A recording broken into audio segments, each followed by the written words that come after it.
Hello നമസ്തേ. കപ്പിൾസിന്റെ പുതിയൊരു എപ്പിസോഡിലേക്ക് വീണ്ടും ഒരിക്കൽ കൂടി എല്ലാവർക്കും ഹാർദമായ സ്വാഗതം. ഇപ്പം ഇന്നത്തെ നമ്മുടെ പരിപാടി എന്താണ്? നമുക്ക് കുറച്ച് കമൻറ്റുകൾ വന്നിട്ടുണ്ട്, കമൻറ്റുകൾ റിപ്ലൈസും എല്ലാം ഉണ്ട്. അപ്പം കുറേ ചോദ്യങ്ങളാണ് ചോദിച്ചേക്കുന്നത് കമൻറ്റിൽ, നമ്മുടെ ഹാദി ഉന്നാസ് എന്ന് പറയുന്ന അക്കൗണ്ടിൽ നിന്ന്. ഒരുപാട് ചോദ്യങ്ങൾ, നല്ല നല്ല ചോദ്യങ്ങൾ അല്ലേ, കുറേ ഡൗട്ടുകൾ ചോദിച്ചിട്ടുണ്ട്. അപ്പം നമുക്കറിയാവുന്ന രീതിക്ക് നമ്മുടെ ആ ഒരു പെർസ്പെക്റ്റീവിൽ നിന്ന് അതിനുള്ളൊരു ഉത്തരം തരാൻ ശ്രമിക്കുക. അപ്പം ആദ്യം ചോദിച്ചേക്കുന്നത്, മൂവിയുടെ തുടക്കത്തിൽ തന്നെ ചന്ദ്രയും പിന്നെ മൂത്തോൻ്റെ അസിസ്റ്റൻ്റ് കൂടി ഒരു മുത്തച്ഛൻ്റെ വീട്ടിലേക്ക് പോകൂലേ, അതാരാ, അവരെന്തിനാ അങ്ങോട്ട് പോയത്? അതാണ് ആദ്യ ചോദ്യം. അപ്പം എൻ്റെ അഭിപ്രായത്തിൽ ഈ നീലി ആദ്യമായിട്ടല്ല അവിടെ പോകുന്നത്. നീലിക്ക് ഇപ്പം ആ ഒരു മുത്തച്ഛൻ എന്ന് പറയുന്ന ആ ഒരു ക്യാരക്ടർ, അയാൾക്ക് ഒരു 30 വയസ്സോ 20 വയസ്സോ ഉള്ളപ്പോൾ തൊട്ടേ നീലി കാണാൻ തുടങ്ങിയതായിരിക്കാം.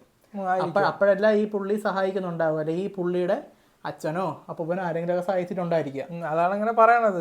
ഇനിയിപ്പോ ഇനി വരുമ്പോ ഞാൻ കാണൂല, മകൻ കാണാം, അവൻ എല്ലാ കാര്യങ്ങളും അറിയാന്നുള്ളത് പറയാം. അത് തന്നെ. അപ്പൊ ഒരു കാര്യം പറഞ്ഞുകൊണ്ട്, നിനക്കൊരു മാറ്റം ഇല്ലല്ലോ പെണ്ണെ എന്ന് ചോദിക്കുന്നുണ്ട്. അങ്ങനെ പറയണമെങ്കിൽ അവര് തമ്മിലുള്ള ഒരു ആഴത്തിൽ സൗഹൃദം ഉണ്ടായി. അത് തന്നെ, അവര് ഒരുപാട് വർഷം മുമ്പേ കാണാൻ തുടങ്ങിയിരുന്നു. അതാ ഒരു മാറ്റം ഇല്ലല്ലോ എന്ന് പറയുന്നത്. അപ്പം തിരിച്ചു പറയുന്നുണ്ട്, പക്ഷെ നിങ്ങൾ ഒരുപാട് വയസ്സായി പോയെന്ന് പറയുന്നു. അപ്പം വയസ്സാവുന്നതിന് മുമ്പേ നീലി കാണാൻ തുടങ്ങിയത്.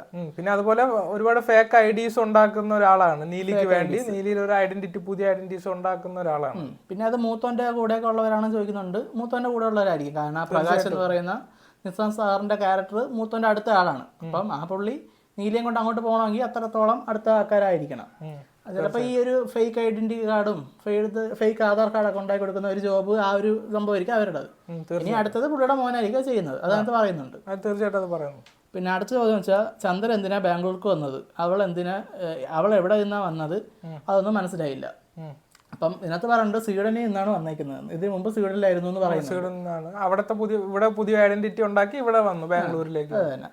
അപ്പം എന്തിനാണെന്ന് ചോദിച്ചാൽ, എൻ്റെ അഭിപ്രായത്തിൽ എന്തെങ്കിലും ഒരു മിഷന്റെ ഭാഗമായിട്ടാണ് ഇവിടെ വന്നേക്കുന്നത്. എനിക്കും ആ സെയിം അഭിപ്രായമാണുള്ളത്. കാര്യം മൂത്തോനെന്ന് പറയുമ്പം എന്തെങ്കിലും ഒരു കാര്യം മുൻകൂട്ടി കണ്ടുകൊണ്ടായിരിക്കാം ചിലപ്പോൾ നീലിയെ ബാംഗ്ലൂരിലോട്ട് വരാൻ പറഞ്ഞത്. അപ്പൊ അങ്ങനെ വരുന്ന സമയത്ത് എന്തൊരു മിഷന്റെ പ്ലാനിങ് പോലെ, അതേ സമയത്ത് ഇടയ്ക്കിടയ്ക്ക് സിനിമയിലുടനീളം ഇങ്ങനെ ഒരു ഓർഗാൻ ട്രാഫിക് പോലെ ഇങ്ങനെ കാണിക്കണുണ്ട്. എപ്പോഴും ഒരു ഓർഗാൻ തട്ടിപ്പ് നടക്കുന്നുണ്ട്. അപ്പൊ അത് നടക്കുന്ന സ്ഥലങ്ങളിലാണ് നീലിയുടെ പ്രസൻസ് ഉള്ളത്. അപ്പൊ അതുകൊണ്ടാവാം ബാംഗ്ലൂരിൽ വന്നതെന്നാണ് എൻ്റെ ഒരു അഭിപ്രായം. ചിലപ്പം ആ ഒരു കള്ളക്കടത്ത് നടത്തുന്നവരെ ഇല്ലാതാക്കാനായിട്ട് ഈ ചാത്തനെ, ഈ ഒരു കാര്യം നോക്കണ്ട, ബാംഗ്ലൂർ തന്നെയാണ് ചാത്തനും ഒടിയനും നീലിയും എല്ലാവരും ഉള്ളത്. ഇതെല്ലാം മൂത്തോന്റെ പ്ലാനിങ്ങോടെ ആ മോശം ആൾക്കാരെ തകർക്കാനായിട്ട് ഒരുമിച്ച് കൊണ്ടുവന്നതായിരിക്കാം. പക്ഷെ അങ്ങനെ ഒരു മിഷന്റെ ഭാഗമായിട്ട് വന്നപ്പോഴത്തേക്കും അവിടെ ഈ പോലീസുകാരനും നസലിനും ഒക്കെ വന്ന് അവരുടെ ഒരു സ്റ്റോറി വന്ന് അത് നമ്മളെ ആ ഒരു സ്റ്റോറി ആയിട്ട് കാണിച്ചു. പക്ഷെ ശരിക്കും അവരുടെ ബാക്ക് സ്റ്റോറി ഇതല്ല, അവർ വേറൊരു ആവശ്യത്തിനാണ് വന്നേക്കുന്നത്. നമ്മൾ കണ്ടത് ഒരു തുടക്കം മാത്രമാണ്. നീലിക്ക് പോലും ശരിക്കും അറിയത്തില്ല. നീലി ചോദിക്കുന്നുണ്ട്, എന്നോട് എന്തിനാണ് ഇവിടെ വരാൻ പറഞ്ഞത് ചോദിക്കുമ്പോൾ എല്ലാം മൂപ്പര് പറയും എന്നാണ് പറയുന്നത്. ചിലപ്പം മൂത്തോൻ മനസ്സിൽ കണ്ട ഒരു കാര്യങ്ങളായിരിക്കും അവിടെ തന്നെ നടന്നത്. അതിന് വഴിയൊരുക്കിയതായിരിക്കാം. നീലി അവിടെ വന്നുപെട്ടു, കാര്യങ്ങളെല്ലാം ഓട്ടോമാറ്റിക് ആയിട്ട് ഒരു സൈക്കിൾ പോലെ അങ്ങ് പോയി. ഓക്കെ. അപ്പം അടുത്ത ചോദ്യം, ടൊവിനോ ദുൽഖറൊക്കെ മൂത്തോന്റെ ആൾക്കാരാണോ? മൂത്തോന്റെ ആൾക്കാരാണ് തീർച്ചയായിട്ടും. ശരിക്കും ഈ നമ്മൾ ബാക്ക് സ്റ്റോറി വെച്ച് നോക്കുമ്പോഴത്തേക്കും ഇവരൊക്കെ ഇഷ്ടറിന്റെ ആൾക്കാരാണ് സാധ്യത. ഇപ്പം നീലിക്ക് പോലും അവർ പവർ കിട്ടിയത് ആ ഗുഹയെന്നാണ്. ആ ഗുഹയ്ക്കകത്ത് ഇഷ്ടറിന്റെ ഒരു പ്രതിമ ഉണ്ടായിരുന്നു. പക്ഷെ കത്തനാരിന്റെ ആ ഒരു ഇടപെടൽ കാരണമാണ് കത്തനാരിന്റെ ഭാഗത്തും മൂത്തോന്റെ ഭാഗത്തും വന്നത് നീലി. കത്തനാർ പറയുന്നത്, നമുക്കൊരാളെ പോയി കാണണം മൂത്തോൻ എന്ന് പറയുന്നുണ്ട്. എന്നിട്ട് ക്യാമറ നേരെ യേശുവിനെയാണ് കാണിക്കുന്നത്, ഒരു ഗോഡ് ആണ് കാണിക്കുന്നത്. അപ്പം അതുപോലെ ഈ ഇസ്റ്ററിന്റെ ഒരു പവർ എന്നൊക്കെ പറയുന്നത് വാമ്പയർ പവറാണ്. അതായത് നമ്മൾ ഗോസ്റ്റ് രൂപത്തിലൊക്കെ ഉള്ള ഒരു പ്രത്യേകതരം പവറുള്ള ആൾക്കാരാണ്. മൂത്തോൻ എന്ന് പറയുമ്പോൾ വേറൊരു പവറുള്ള ആൾക്കാരാണ്. അപ്പം ഇതിലിപ്പോ ഇസ്റ്ററാണ് നെഗറ്റീവ് അല്ലെങ്കിൽ മൂത്തോനാണ് നെഗറ്റീവ് പോസിറ്റീവ് എന്നുള്ള കാര്യം സിനിമയിൽ അങ്ങനെ ക്ലാരിറ്റി ആയിട്ട് പറയണില്ല. ഇപ്പൊ ആരാണ് നെഗറ്റീവിൽ നിൽക്കുന്നു പോസിറ്റീവ് നിൽക്കുന്നു എന്ന് പറഞ്ഞില്ല. ഫസ്റ്റ് ചാപ്റ്റർ വെച്ച് നോക്കുമ്പോഴത്തേക്കും മൂത്തോനാണ് നല്ല ആള്. കാരണം കത്തനാര് നല്ല ആളാണ് എന്നൊരു കൺസെപ്റ്റ് നോക്കുന്നുണ്ട്. അപ്പൊ കത്തനാര് ഇത്ര ബഹുമാനത്തോടെ കാണുന്ന ഒരാളെങ്കിൽ അത് പോസിറ്റീവ് സൈഡ് ആയിരിക്കാം. അതാണ് നമുക്ക് ഇതുവരെ അറിയുന്ന ഒരു കഥ. പിന്നെ ഈ ടൊവിനോ ദുൽഖറും ഇവരെല്ലാവരും മൂത്തോന്റെ ആൾക്കാരാണ് ചോദിച്ചില്ല. അപ്പോൾ ഇവരെല്ലാവരും ആ ചർച്ചിലാണ് ഒരുമിച്ച് വരണത്. ആ ചർച്ച് മെയിൻ ചെയ്ത് കൊണ്ടുപോകുന്നത് ഈ കത്തനാറിന്റെ തന്നെ ഫാമിലിയിൽപ്പെട്ട ഒരാളാണ്. അതുപോലെ ഓരോരുത്തർക്കും ഓരോ സെപ്പറേറ്റ് സെല്ലുകളുണ്ട്. അവർക്ക് കീകളുണ്ട്. ഗോഡൌണിൽ. അതെ, അപ്പൊ ഇതെല്ലാം മൂത്തോനും അറിയുന്ന കാര്യമാണ് ഈ സംഭവങ്ങൾ. അപ്പൊ ഇവരെല്ലാരും ഒരു ഗ്യാങ്ങിലുള്ളവരായിരിക്കുക. പിന്നെ അടുത്ത അതുപോലെ തന്നെ നെഞ്ചപ്പ എന്ന ആ പോലീസ് ചന്ദ്രയെ സൺലൈറ്റിൽ പോയി കൊല്ലാൻ നിൽക്കുമ്പോൾ അവളെ ഹെൽപ്പ് ചെയ്യാൻ എന്താ ദുൽഖറും ടോവിനെയും പിന്നെ മൂത്തോനും ഒന്നും വരാത്തത് എന്ന് ചോദിക്കണുണ്ട്.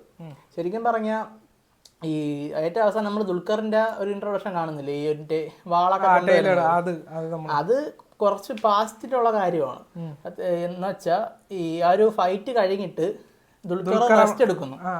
റെസ്റ്റ് എടുത്തോണ്ടിരുന്നപ്പോഴത്തേക്കുമാണ് കല്യാണി നസ്ലിനൊക്കെ അങ്ങോട്ട് വന്നു. നോക്കുമ്പോൾ ഇങ്ങനെ പെട്ടെന്ന് ഇങ്ങനെ ഒരു ഫ്ലാഷ് പോലെ തല ഇങ്ങനെ നോക്കുന്നുണ്ട്. അപ്പം അതിനുശേഷം അതിന് മുമ്പുള്ള ഭാഗം നമ്മളെ ഏറ്റവും അവസാനം കാണിച്ചെന്നേ ഉള്ളൂ. ടൈം ലൈനിൽ ആദ്യം ഫൈറ്റ് കഴിഞ്ഞിട്ടാണ് സംഭവം സംഭവിച്ചു.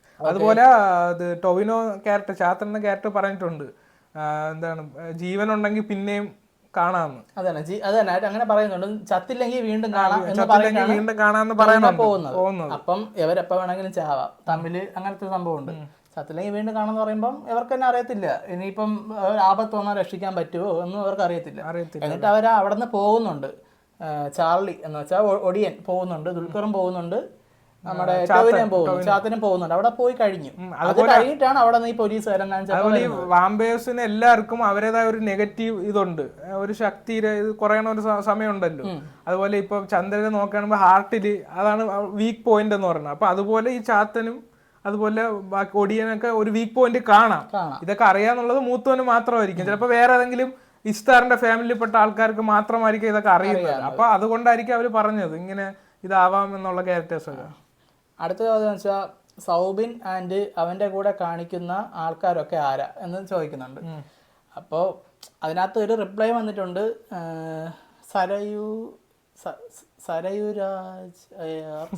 അങ്ങനെ ഒരു അക്കൗണ്ട് ചെയ്ത് അത് ചോദിച്ച പറയുന്ന റിപ്ലൈ, എനിക്ക് തോന്നുന്നു സൗബിൻ മാടൻ, ബാലു മറുത, അഹാന ആൻഡ് ശാന്തി യക്ഷിയായിരിക്കും എന്ന് പറയുന്നുണ്ട്.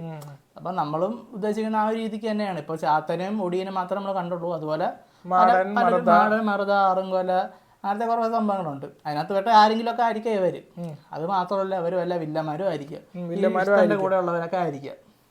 അതുപോലെ തന്നെ നമ്മൾ മൂത്തോന്റെ ഗ്യാങ്ങിലുള്ള ഇതെന്ന് പറഞ്ഞാണല്ലോ നമ്മൾ സ്റ്റോറി തന്നെ കണ്ടുപോയത്. ചിലപ്പോൾ ഇസ്താറിന്റെ ഒരു ഇതുപോലെ ഇവരെയൊക്കെ കാണിച്ചു പോയതായിരിക്കും, നമ്മൾ അധികം ശ്രദ്ധിക്കാത്തതായിരിക്കാം, ശ്രദ്ധ കൊടുക്കാത്തതായിരിക്കാം. അപ്പം ഇപ്പൊ നമ്മൾ നോക്കുമ്പോൾ ഇപ്പൊ ഇരുന്ന് ചിന്തിക്കുമ്പോൾ വേറൊരു ആംഗിളിൽ വേണമെങ്കിൽ അത് നോക്കാം, ഇസ്താറിന്റെ ആൾക്കാരാണ് എന്നുള്ള രീതിയിൽ വേണമെങ്കിൽ നോക്കാം. പിന്നെ അടുത്ത ചോദ്യം, ചന്ദ്രയ്ക്ക് ആ ഗുഹയിൽ നിന്നുമല്ലേ പവർ കിട്ടിയത്? അപ്പോൾ ടോവിനോയ്ക്കും ദുൽഖറിനും ഒക്കെ എവിടെ നിന്ന് കിട്ടി പവർ? ഇനി അവർ മൂത്തോന്റെ അനുയായികളായി അന്യഗ്രഹത്തിൽ നിന്നും വന്നതാണോ ചോദിക്കുന്നുണ്ട്. അതിപ്പം എന്താണ്, ഗുഹയിൽ നിന്ന് നീലിക്ക് പവർ കിട്ടി, അതൊക്കെ ശരി. പക്ഷേ നേരത്തെ പറഞ്ഞതുപോലെ അവിടെ ഒരു വിഗ്രഹമല്ല, ഒരു പ്രതിമ ഉണ്ടായിരുന്നു, തല പോയ ഒരു ശ്രീരൂപം. അത് ഇഷ്തറിന്റെ പ്രതിമയാണ്. അവിടെ നിന്നുള്ള വവ്വാലുകളാണ് നീലി. അതുപോലെ ഇപ്പൊ അത് പറയാമെങ്കിൽ ഇങ്ങനെ ഒരു പവർ കിട്ടിയ വാമ്പയേഴ്സിൽ പെടാത്ത ഏക ഒരു മനുഷ്യൻ എന്ന് പറയണത് എനിക്ക് ചന്ദ്രനാണ് തോന്നിയിട്ടുള്ളത്. ബാക്കി എല്ലാവരും ഒരു അന്യഗ്രഹത്തിൽ നിന്ന് വന്ന ഒരു പവറുള്ള ആൾക്കാരായിട്ടാണ് എനിക്ക് ഇസ്തറിന്റെ ആൾക്കാരായിട്ടാണ് തോന്നിയിട്ടുള്ളത്. അപ്പൊ അങ്ങനെ ഒരു ഇത് ഉള്ളത് കൊണ്ടായിരിക്കാം ചിലപ്പം കല്യാണി പ്രദർശ ഇടയ്ക്കിടയ്ക്ക് വീക്കാവുന്നതും അങ്ങനെ ഒരുപാട് കാര്യങ്ങൾ ഉള്ളതായിട്ട് എനിക്ക് തോന്നിയിട്ടുണ്ട്. അങ്ങനെ അതുപോലെ ഈ ഇസ്തറിന്റെ ഇതിൽ പെട്ട ആൾക്കാർ ഇനി എത്രത്തോളം പവറുണ്ട്, ആൾക്കാർ എത്രത്തോളം ഈ പറഞ്ഞ മൂത്തോന്റെ ആൾക്കാരൊക്കെ ഒരു വലിയ സ്ട്രോങ് പവറുള്ള ആൾക്കാരാണെന്ന് നമുക്കറിയില്ല. ഇനി അവര് സ്റ്റോറി അങ്ങോട്ട് ചെയ്യുമ്പോഴേ നമുക്കറിയാൻ പറ്റും. ഇപ്പൊ നമ്മളാ വവ്വാലിൽ നിന്നുള്ള ഒരു ഇതുണ്ടല്ലോ, എന്തോന്നും വൈറസ് നീലിയിലോട്ട് കയറി. അതുപോലെ ഇഷ്തറിന് വേറെയും പല രീതിയിൽ കൂടെ പല ആൾക്കാർക്കും പല രീതിക്കുള്ള വൈറസ് കയറ്റിയിട്ടുണ്ടോ അത് ചോദ്യമാണ്. അങ്ങനെ വൈറസ് കയറിയവരായിരിക്കോ ചാത്തൻ, ഒടിയൻ? അതും അറിയില്ല. അപ്പൊ അതുപോലെ പല രീതിക്കായിട്ട് പവർ കിട്ടിയവരായിരിക്കാം ചാത്തൻ, ഒടിയനും. അല്ലെങ്കിൽ ഇഷ്തറിന്റെ കൂടെ അന്വേഷണത്തിൽ നിന്ന് വന്നവരും ആവാം. കാര്യം എന്ന് പറഞ്ഞാൽ അങ്ങനെ ഞാൻ പറയാൻ കാര്യം, നമ്മുടെ സണ്ണി വെയിൻ അതില് കത്തനാരന്റെ ക്യാരക്ടേഴ്സ് പറയുമ്പം ഇപ്പൊ ഞാൻ നിന്നെ ഇത് തളച്ചതെന്ന് പറഞ്ഞാൽ എനിക്ക് രണ്ടുപേരെ പിടിക്കാനുണ്ട്, അവരാരും നിന്നെ പോലെ ഇവിടെ ഉള്ളവരല്ല, വേറൊരു അങ്ങനെ ഒരു ഇത് പറയുന്നത് അന്യഗ്രഹത്തിൽ നിന്ന് കണക്കൊരു ഒരു സംഭാഷണം പറയുന്നുണ്ട് അതില്. ഇവിടെ ഉള്ളവരല്ല എന്ന് പറയുന്നുണ്ട്. അപ്പൊ അങ്ങനെ നോക്കുന്ന സമയത്ത് നമുക്ക് മേ ബി ഇസ്തറിനെ പോലെ അവരും വേറൊരു ഗ്രഹത്തിൽ നിന്ന് ഇവിടെ വന്നതായിക്കൂടെ എന്നാണ് എനിക്ക് തോന്നുന്നത്. ഒടിയന്റെ ഹിസ്റ്ററി എങ്ങനെയാണ് കിട്ടിയതെന്ന് പറഞ്ഞാൽ നമ്മൾ വേറൊരു വീഡിയോ ചെയ്തിട്ടുണ്ട്. അതിനകത്ത് പറയുന്നത് ഇത് നമ്മുടെ കേരളത്തിലെ ഒടിയന്മാർക്ക് ഒരു തപസ് ചെയ്ത് കിട്ടിയ ഒരു പവർ കേരളത്തില് അതിനു മുമ്പ് നമ്മൾ ഈ അനുനായികളൊക്കെ വീഡിയോ ചെയ്തില്ലേ, അതിൽ നിന്ന് വരുമ്പോഴത്തേക്കും ഈ അന്യഗ്രഹത്തിൽ നിന്ന് വന്ന ആളാണല്ലോ ഇവിടെ വന്നിട്ട് ചിലപ്പോ ഇപ്പം ഈ തപസ് ചെയ്ത് കിട്ടിയ പവർ എന്തുകൊണ്ട് ഇവര് കൊടുത്തുകൂടാ, മൂത്തോനെ പോലത്തുള്ള ആൾക്കാർ ഇവർക്ക് കൊടുത്തുകൂടാ? കാര്യം ഇവരെ കയ്യിലാണല്ലോ ഇങ്ങനെയുള്ള മാജിക്കൽ പവർ ഉള്ളത്. അപ്പം അധികം ഈ സാധാരണ ജനങ്ങളിൽ തന്നെ അധികം അത് ഒരുപാട് ആൾക്കാർക്ക് ഇത് കൊടുക്കൂല. അത്രയും വിശ്വാസവും അത്രയും വൃദ്ധശുക്തിയൊക്കെ ഉള്ള ആൾക്കാർക്ക് മാത്രമേ മൂത്തം കൊടുത്തു കാണൂ. ഇപ്പൊ മേ ബി അങ്ങനെ ആയിക്കോട്ടെ. ഒരു ചാപ്റ്ററും കൂടെ ഇറങ്ങാതെ കറക്റ്റ് ഡീറ്റെയിൽ പറയാൻ പറ്റില്ല. ഇപ്പൊ ഇതെല്ലാം നമ്മളൊരു അസംഷൻസ് ആണ്, നമ്മൾ കണ്ടത് വെച്ച് ഡീകോഡ് ചെയ്യുമ്പോഴത്തേക്കും. ഇപ്പൊ നമ്മള് കൂട്ടുകാരെല്ലാവരും കണ്ടല്ല, അപ്പൊ ഓരോരുത്തരുടെ ഓരോ പോയിന്റ് ഓഫ് വ്യൂ ഉണ്ട്. അതെല്ലാം കൂടെ വെച്ച് ഡീകോഡ് ചെയ്ത് നോക്കുമ്പോൾ കിട്ടുന്ന ഏറ്റവും ശരിയായിരിക്കുക എന്ന് പറയുന്ന സംഭവം നമ്മളീ പറയുന്നത്. അടുത്ത ചാപ്റ്ററും കൂടെ വരുമ്പോൾ നല്ലപോലെ ക്ലിയർ ആവും. എന്തായാലും ഒരു രണ്ട് സ്ട്രോങ് പവേഴ്സ് തമ്മിലുള്ള ഒരു യുദ്ധമാണ് എന്തായാലും സ്റ്റോറി. ഒരു സ്റ്റോറിയുടെ ബേസ് എന്ന് പറയുന്നത് ഒന്ന് മൂത്തോൻ, മറ്റൊന്ന് ഇസ്താറിന്റെ സൈഡ്.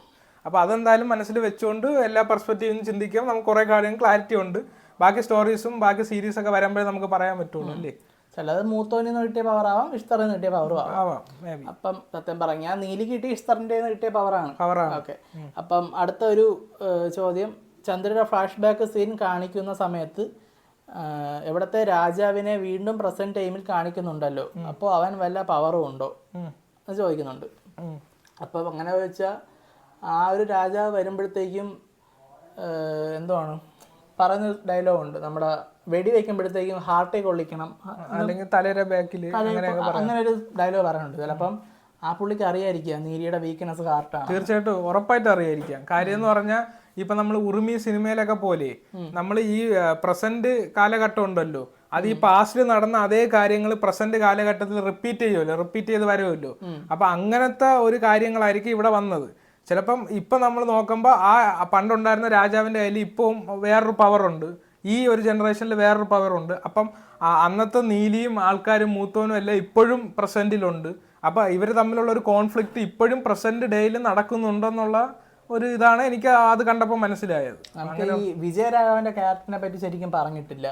പുള്ളിക്ക് ഒരു കൊച്ചുമോളുണ്ടെന്നും ആ കുട്ടിക്ക് വയ്യാതെ കിടക്കുകയാണെന്നും എന്നാണ് നമ്മളെ കാണിച്ചിരിക്കുന്നത്. അതേസമയം വിജയരാഘവൻ പോയി അവിടെ നിന്ന് ബ്ലഡ് എടുത്തോണ്ട് വരുന്നത് കാണിച്ചിട്ടുണ്ട്.